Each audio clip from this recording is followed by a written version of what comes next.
Isang review ulit habang tayo ay may panahon pa sa vocabulary.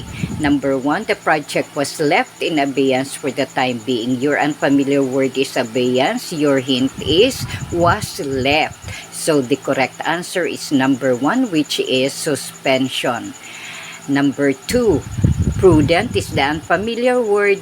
Your hint would be to approach in isolated spots. So the correct answer is number 3, clever. It is not clever.